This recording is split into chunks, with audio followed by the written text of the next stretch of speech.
Benvenuto! Welcome to Cherry Hill Home Cooking. My name is Mark. Today we're going to make a casserole. It's a nice chilly day where we are, although it's been one of the few, even though it's the middle of, the beginning of November. We've had some warm weather, but it's nice and cool today. So I thought, what would be good for today? A casserole. All right, so we're going to make a hash brown hamburger casserole. I used to make this a lot when I worked full-time, and it's always been a big favorite. So we're going to need a couple things, but before we start going, I'm going to get the onions in the pan. So in this case, we got kind of a large white onion. Now, of course, that's going to depend upon how much you like onions. I think the original recipe called for a half a cup. We like onions, so I usually end up doing a big white onion. You can use any onion you want, so we're just going to rough chop dice it. All right. But you can use any kind of onion you want. Yellow, Vidalia, white, red. We got a pan heated up here, and we want a couple teaspoons of olive oil or vegetable oil. All right. And I'm going to get our onions in. So the first thing you want to do is we've got the oven preheating at 375. We're going to put our onions in. And we're just going to let these start to cook a little bit while we go over the rest of the ingredients. For this recipe, you're going to need a 9 by 13 inch baking dish. All right. I don't know how that onion got over there, but I think it belongs in here. Okay. Now, there's a couple things I wanted to talk about as far as the ingredients, okay? First thing I want to talk about is you need 20 ounces of shredded hash browns. Now, these happen to be the ones that are not frozen. You get these, at least in my supermarket, it's up by where like the eggs are and stuff. You can use the frozen ones, but let it defrost, okay? These are not frozen, so I don't have to let them defrost. But again, if you use the frozen ones, let it defrost because if they're not defrosted, it's going to take far too long in the oven to cook. Okay, so we're going to use 20 ounces of either fresh or frozen or thawed frozen hash browns. The next thing is vegetables. Okay, frozen vegetables. You don't have to unfreeze the vegetables because we are going to kind of cook those a little bit. Again, there's my oven. You can use any kind of vegetables you want. I'm using a vegetable mix. Whatever you got in your freezer, whether it's peas, carrots, a mix. Again, the original recipe calls for 12 ounces. I can't seem to find 12-ounce vegetables anymore, so that's a 10-ounce, so it's a little bit less than the recipe calls for. The other option is you go up to the family size package, which we don't use enough frozen vegetables, and then I end up having an open frozen vegetables in the refrigerator, in the freezer that I throw away 6 months later. All right, so our onions are doing nice. Let's hit them with a little bit of salt. Salt and pepper in this recipe, of course, is to taste. We'll put a few sprigs in there. All right, then, of course, our ground beef is the star of the dish. So I've got a pound of 85/15 ground beef. We're going to put that in there in a minute. Then you need, and again, the reason I want to go over this is you need any kind of cream of whatever soup. I happen to like cream of celery. Again, I think the original recipe called for cream of chicken, but I could never get past the idea of chicken and Hamburg. So I've always used cream of celery, but you could basically use any cream of soup. You could mushroom, whatever you like. All right, it's going to be delicious.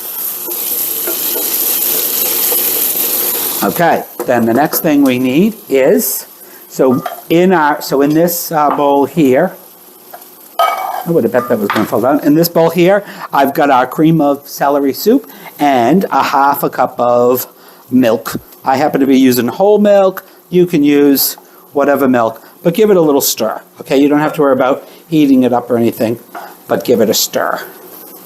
All right, I can put that over here.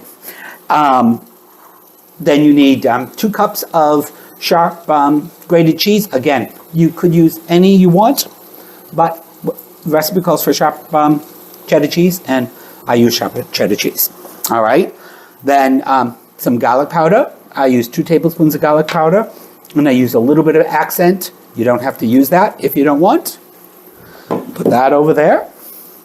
And we need half a stick of melted butter. Now again, the recipe actually calls for the 1/4 of a cup, but it's so much better with a 1/2 of a cup. So I have 1/2 a cup. I'll put in the recipe the 1/4 of a cup, but I'll put in parentheses a 1/2 a cup, and 1/2 a cup of butter makes it even better. All right, our onions are looking good. They're translucent. They got a little bit of brown on them. I'm going to push them to the side, and we're going to put our ground beef. Now again, the idea of this, we want to brown our ground beef. We want to get it all cooked. Because there's, normally, lately when we've been using just ground beef that's browned, we'll refer you to our how to brown ground beef, which Wade can do that anyway. But in this case, it had the onions in it, so I just wanted to go over that with you. So we're going to let that get nice and cooked. All right, now we're going to put these, those are all going to go together. So with our potatoes here, we want to take our butter and just kind of give that a nice toss. Get all your pieces coated. When I'm doing a casserole, I try to do it so that it's just in one bowl or the pan, but in this recipe, because you have to mix the butter with the potatoes, that does require you to have a separate bowl. All right, I'm going to throw a little bit of pepper in here. Now again, this recipe, I'm using some garlic powder and a little bit of accent, but you can put almost any kind of spice you want in there. If you want to use a seasoning salt or, like say a chili seasoning, you can do that according to taste. That would be delicious. If you did a chili, then yeah, we're really kind of looking at almost like a chili, right? Hash brown. We had chili just a couple weeks ago, so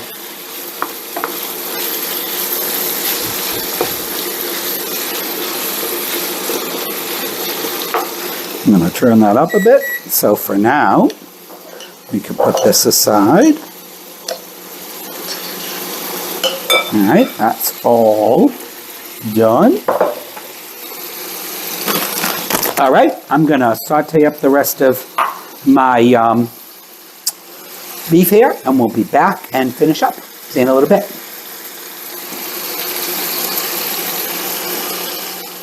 All right, guys, our onions and ground beef are nicely seasoned and browned. It smells delicious. All right, one thing we could have done before we left you is, so we want to add a cup of our sharp cheddar shredded cheese to the potatoes. And then we're going to add the rest on the top after it's baked a little bit.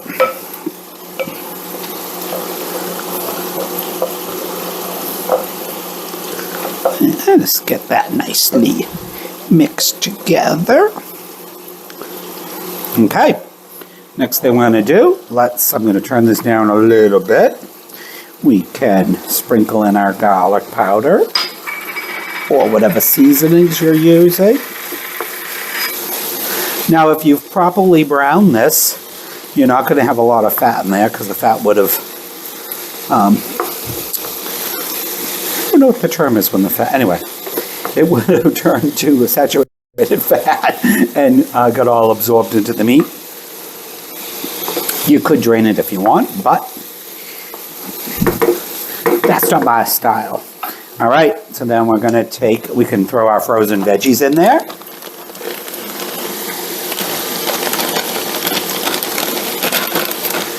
And we'll give those a little toss.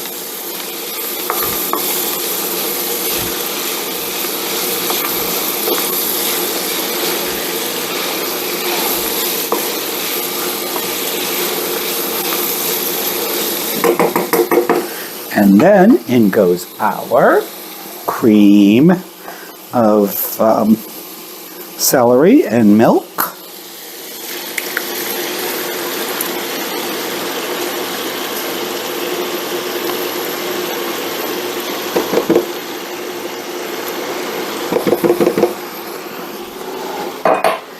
And mix that. So see, by the time we get the frozen veggies in this mixture into the baking pan, those will be relatively thawed.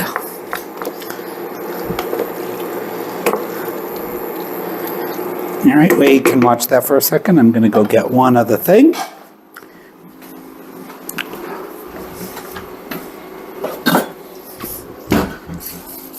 You can either spray the bottom of your pan with a little Pam or a little butter. We'll throw that in there and clean up this mess. All right, that's looking good. We can actually turn that off. And I need, because I dropped my other spoon, now I need another spoon. Spoons. This one will have to do. All right, so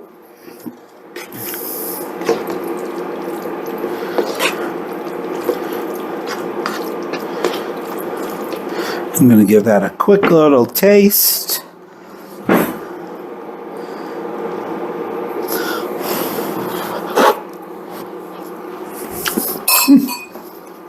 Delicious. Give our pan a little spray. All right, and then we want to add this in.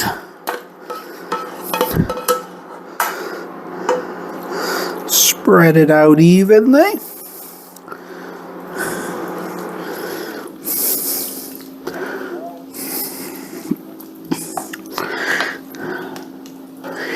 I don't know if I know a couple of you noticed the dark shadows on the TV. I think I'm not quite done with year one yet. And because this was a soap opera, it was every day. There's a lot of episodes, more so than a regular, series. All right, and then our potatoes and the cheese, or our hash browns and the cheese.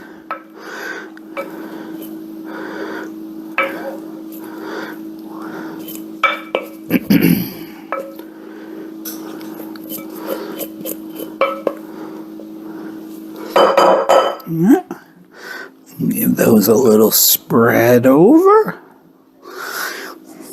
I hope some of you are thinking, ooh, that looks delicious already, because I am.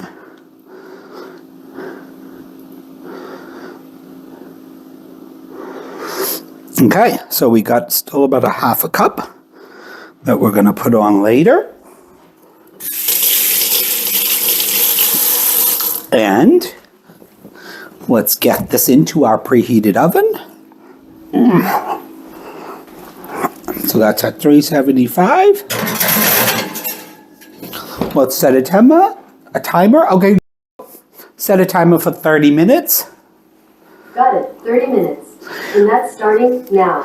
All right, we'll be back in 30 minutes, and then we're going to sprinkle the rest of the cheese on and put it back in the oven. See you in a bit. All right, it's been 30 minutes. It's hot in there. All right, we can put this right up there. Look at that, it's bubbling up around the edges.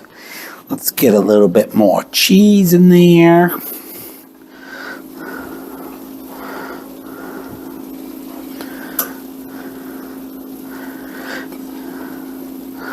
When can you ever have enough cheese and butter? It smells good. Doesn't it? Mm-hmm. All right. So now we want to put that back in our oven for about 15 minutes. You want to get the cheese melted. It'll start to brown a little bit up on the top.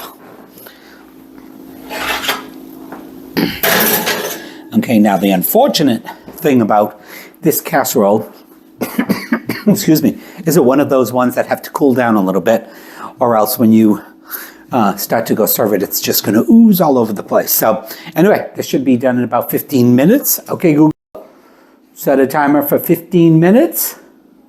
All right, 15 minutes. Starting now. And we'll be back. All right, our hash brown hamburger casserole is done. Ooh, look at that. Oh, look at it. So bubbling, so beautiful. All right, I'll bring this over to the counter. And like I said, the hardest part is going to be waiting for it to cool a bit. But once it cools down, we'll dish them up and we'll have supper. See you in a little bit.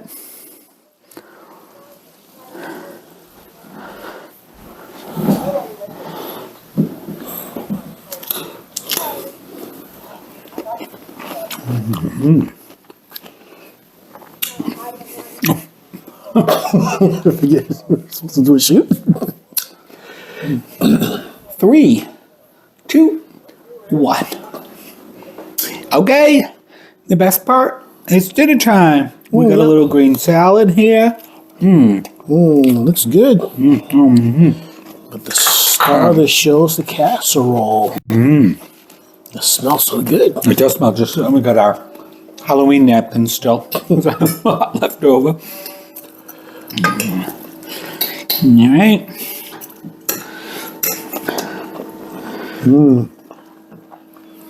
Wow.